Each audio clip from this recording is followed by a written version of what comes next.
राधा राधा राधा। जय जय श्री राधे। श्री राधा चरित्रामृतम भाग 5। गोकुल में प्रगटे श्याम सुंदर। आप क्या कह रहे हैं ब्रह्मा जी? मैं और पुरोहित की पदवी स्वीकार करूं? आपने ये सोच भी कैसे लिया? चलो, कोई राजा या चक्रवर्ती होता तो विचारणीय भी, पर एक गोप ग्वालों के मुखिया का मैं महर्षि शांडिल्य पुरोहित बनकर जाऊं? मैं उस दिन विधाता ब्रह्मा से बहुत कुपित था। हे वज्रनाभ, मैं तो पवित्रता का विशेष आग्रही था। स्वच्छ और पवित्र स्थान ही मेरे प्रिय थे। थोड़ी भी गंदगी मुझसे सहन न थी। उस दिन मैं अपनी तप भूमि हिमालय में बैठकर तपस्या कर रहा था। मुझे तो हिमालय की भूमि प्रारंभ से ही प्रिय थी। प्रातः की बेला गोपी चंदन का उद्धर्व पुंड मेरे मस्तक पर लगा था। कंठ में तुलसी की माला। मैं प्रातः की वैष्णव संध्या करने के लिए तैयार ही था कि मेरे सामने विधाता ब्रह्मा प्रकट हो गए और उन्होंने मुझे कहा मैं ब्रजमंडल में जाऊं और वहां गोपों के मुखिया का पुरोहित बनूं। मुझे रोष नहीं आता, पर पता नहीं क्यों उस समय हे वज्रनाभ मुझे बहुत क्रोध आया और मैंने विधाता को भी सुना दिया। रोष न करो वत्स शांडिल्य, ब्रह्मा जी शांत ही रहे। तुमने जैसे रोष किया है ऐसे ही मैंने वशिष्ठ से भी जब रघुकुल का पुरोहित्य स्वीकार करने की बात कही थी तब वो भी ऐसे ही क्रुद्ध हो उठे थे। पर मैंने जब उन्हें कहा कि परमात्मा अवतरित हो रहे हैं इस रघुकुल में, तो उन्होंने अति प्रसन्न हो मुझे बारंबार वंदन किया था। बारंबार वंदन किया था उन्होंने मुझे। तो क्या इन ग्वालों के यहाँ भी ईश्वर अवतार लेकर आ रहे हैं? व्यंग किया था मैंने विधाता से, पर मेरी ओर देखकर चतुरानन मुस्कुराए। निकुंज से आह्लादिनी श्री राधा और श्याम सुंदर अवतार लेकर आ रहे हैं क्या? हे वज्रनाभ, मेरे आनंद का कोई ठिकाना नहीं रहा था। मैं नाच उठा। क्या ऋषि वशिष्ठ जी जैसे मेरा भी भाग्य उदय होने वाला है? शायद उनसे ज्यादा, क्योंकि रामावतार एक मर्यादा का अवतार था, पर ये अवतार तो विलक्षण है। प्रेम की उन्मुक्त क्रीड़ा है इस अवतार में। हंसे विधाता, ये मैं ऋषि शांडिल्य रामावतार लीला नायक प्रधान थी, पर ये लीला नायिका प्रधान है, क्योंकि प्रेम की लीला में नायक गौण होता है, गौण होता है। विधाता ब्रह्मा ने मुझे सब कुछ समझा दिया था। मथुरा मंडल में ही महावन है जिसे गोकुल कहते हैं। वहां आपको जाना है, वहीं मिलेंगे आपको प्रजन्य गोप। उनके गोकुल में ही आपका पुरोहित्य कर्म करना है, यानी आपको उनका पुरोहित बनकर रहना है। विधाता को इससे ज्यादा मुझे समझाने की जरूरत नहीं थी, इसलिए वो वहां से अंतर्ध्यान हो गए। हे वज्रनाभ, मैंने विलंब करना उचित नहीं समझा और हिमालय से नीचे उतरते हुए ब्रजमंडल की ओर चल पड़ा। महर्षि शांडिल्य आज अपने बारे में बता रहे थे वज्रनाभ को कि कैसे वो ब्रजपति नंद राय के कुल पुरोहित बने, और इसका वर्णन करते हुए कितने भाव में डूब गए थे महर्षि आज। हे वज्रनाभ, मैं मथुरा आया। मुझे अच्छा लगा यहाँ आकर, क्योंकि मैं सोचता हुआ आ रहा था कि नगर के वातावरण से मुझे घृणा है। हर तरह का प्रदूषण फैलता रहता है नगर में। फिर कोलाहल तो है ही। मुझे तो हिमालय की आबो हवा ही अच्छी लगती है। पर मथुरा नगरी आकर मुझे अच्छा लगा। महाराजा उग्रसेन ने मेरा स्वागत किया था। आचार्य गर्ग की कुटिया में मैं कुछ घड़ी तक ही रुका, फिर गोकुल गांव की ओर चल पड़ा। ओह, कितनी सुखद और प्रेम पूर्ण ऊर्जा थी इस गांव की। मेरा मन आनंदित हो उठा। मोर नाच रहे थे, पक्षी बोल रहे थे, बंदर उछल रहे थे वृक्षों में। सुंदर सुंदर गौएं स्वर्ण से उनकी सींगें मड़ी हुई थी, चांदनी से उनके खुर गढ़ दिए गए थे। ये सब भाग रही थी आनंद से। इधर उधर ग्वाले इनके पीछे इनको संभालने के लिए चल रहे थे। मेरे कांप उठा उस पवित्रतम भूमि में पैर रखते हुए। कहीं इस भूमि में कोई चींटी भी न दब जाए। आह, यहाँ की रज भी कितनी कोमल और सुगंधित थी, पवित्र थी। वृक्षावली घनी थी, फलों से लदे हुए वृक्ष धरती को छू रहे थे। यमुना के किनारे बसा गांव था ये गोकुल। तभी मैंने देखा सामने एक सुंदर से प्रौढ़ ग्वाल जो सुंदर पगड़ी बांधे हुए थे। उनके साथ कई ग्वाले थे, सबके हाथों में थाल थी। उसमें क्या था मुझे नहीं पता था। उस समय रेशमी वस्त्र से ढका हुआ था वो थाल। मैं प्रजन्य गोप, मेरे साथ मेरे ये 9 पुत्र हैं और कुछ मेरे मित्र और सेवक हैं। हे महर्षि, आज हमारी विधाता ने सुन ली। हम धन्य हो गए, हम धन्य हो गए। वर्षों से हम लोग यही आशा में थे कि हमें कोई देवज्ञ पुरोहित मिले और आज हमें आप मिल गए हैं। कितने भोलेपन से कहा था प्रजन्य गोप ने, और उन थालों को मेरे सामने रख दिया था। किसी में मुक्ता मोती, किसी में मेवा स्वर्णतम और रजत की गिन्नियां भी थी। हाँ, किसी में भिन्न भिन्न मोरों के पंख, किसी में कुछ बहुतायत था। अपना परिचय भी कितनी जल्दी दिया था प्रजन्य ने। राजा देवमीड के 2 विवाह हुए, एक क्षत्रिय की कन्या से और दूसरा वैश्य की कन्या से। क्षत्रिय कन्या से सूरसेन हुए और वैश्य कन्या से मैं वैश्य कन्या से हुआ। मेरे पिता ने भाग भी बांट दिया, बंटवारा भी कर दिया। गोधन, कृषि कार्य ये सब मेरे भाग में दे दिया और राज्य राजनीति सूरसेन को। सूरसेन मेरे भाई हैं, उनको तो अच्छा पुरोहित मिल गया, आचार्य गर्ग। पर हमें बड़ी चिंता थी कि हमारे पास कोई पुरोहित नहीं है। अब आप आ गए हैं, हमारा मंगल ही मंगल होगा। बड़ी विनम्रता से प्रजन्य गोप ने अपनी बात रखी। 9 पुत्र थे प्रजन्य गोप के, पर सबसे छोटे पुत्र थे प्रजन्य के नंद।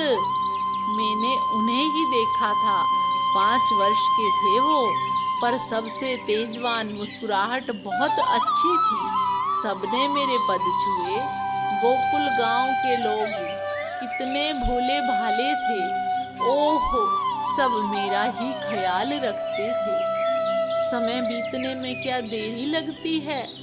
वो तो दीर्घजीवी होने का वरदान मुझे मिला है, नहीं तो सब अपने समय अनुसार वृद्ध और मृत्यु को प्राप्त ही हो रहे थे। वृद्ध हो चले थे प्रजन्य गोप। अब मुझे बुलाया था कुछ मंत्रणा करने के लिए। जब मैं गया तो मुझे देखकर खड़े हो गए थे वहां बैठे बड़े बड़े सभ्य पुरुष।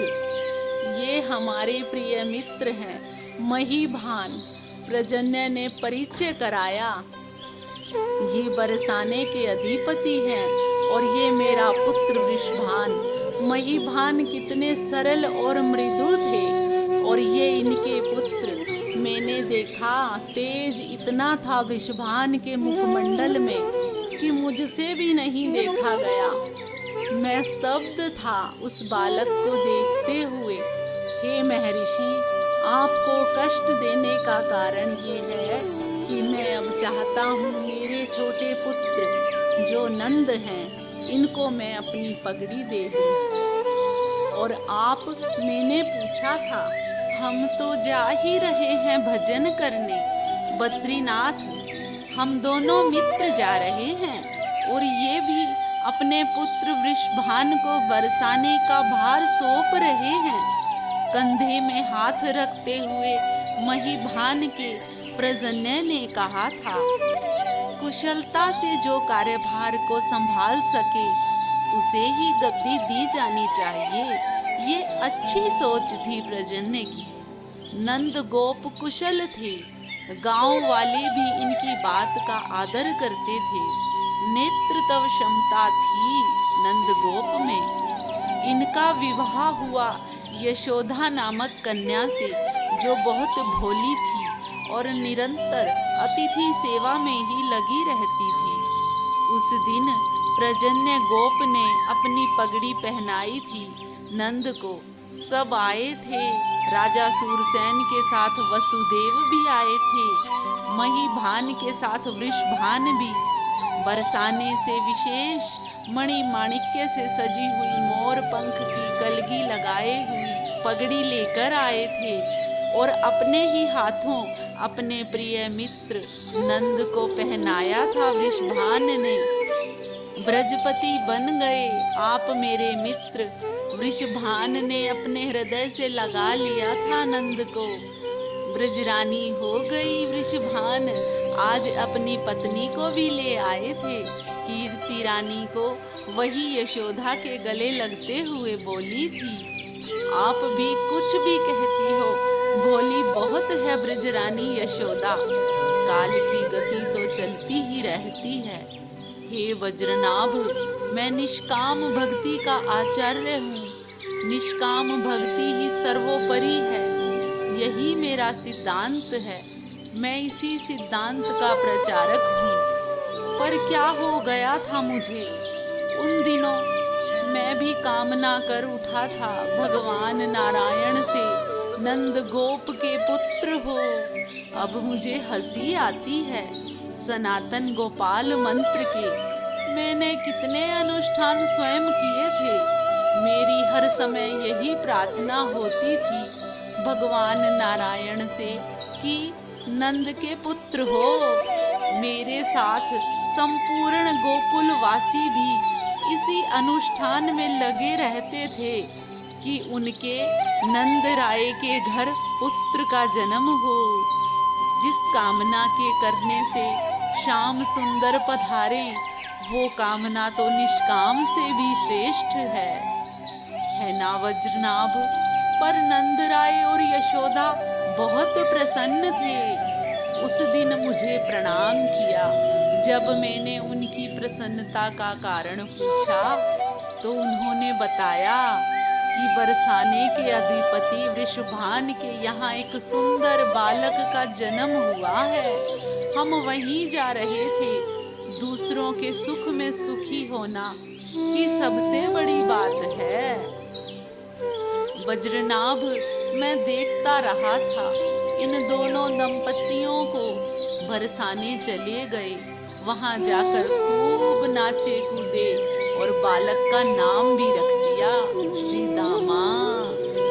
हे यदुवीर वज्रनाभ, मैं ज्योतिष का कोई विद्वान नहीं हूँ, पर ब्रजपति नंदराय के पुत्र हो, इसलिए मैं रात रात भर ज्योतिष की गणना को खंगालता था। पर ज्योतिष ने भी मेरा कोई समाधान नहीं किया। पर एक दिन वो समय भी आया जब मुझे ये सूचना मिली कि यशोदा गर्भवती है। मैं एक विरक्त वैष्णव, मुझे क्या? पर पता नहीं क्यों मुझे इतनी प्रसन्नता हुई कि मैं उसका वर्णन नहीं कर सकता। ओह, देखो वज्रनाभ, अभी भी मुझे रोमांच हो रहा है। वो दृश्य अभी भी मेरी आंखों के सामने नाच रहा है। हाँ, ये सूचना देने वाले स्वयं ब्रजपति नंद ही थे। मुझे पता नहीं क्या हुआ ये सुनते ही। मैं तो नंद राय का हाथ पकड़कर नाच उठा। आश्चर्य! प्रकृति प्रसन्न, अति प्रसन्न हो रही थी। यमुना का जल अमृत के समान हो गया था।